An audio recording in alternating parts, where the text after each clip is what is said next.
With his clothing no longer caught and pulling tight, he began the slow process of backing out of the tight crawl.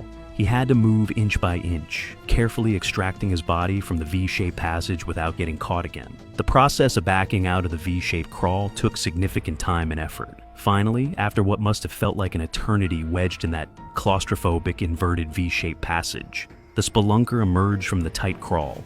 He was exhausted, probably bruised and scraped from the rock surfaces, and was completely naked.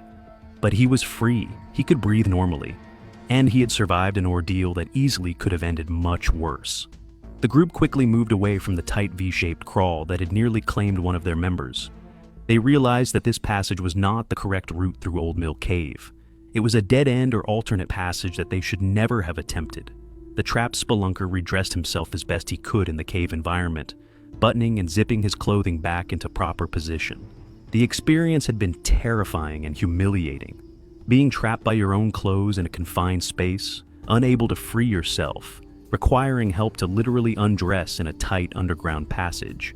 But he was grateful to be free and unhurt beyond some scrapes and bruises. But the nightmare was still not over. They were lost. And before things went from bad to worse, they needed to find their way back.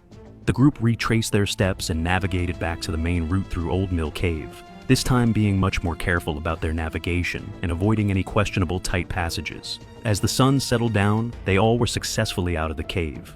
The trapped cave explorer had been fortunate that his ordeal happened with a full group present who could help him. If he had been alone, the situation could have become fatal.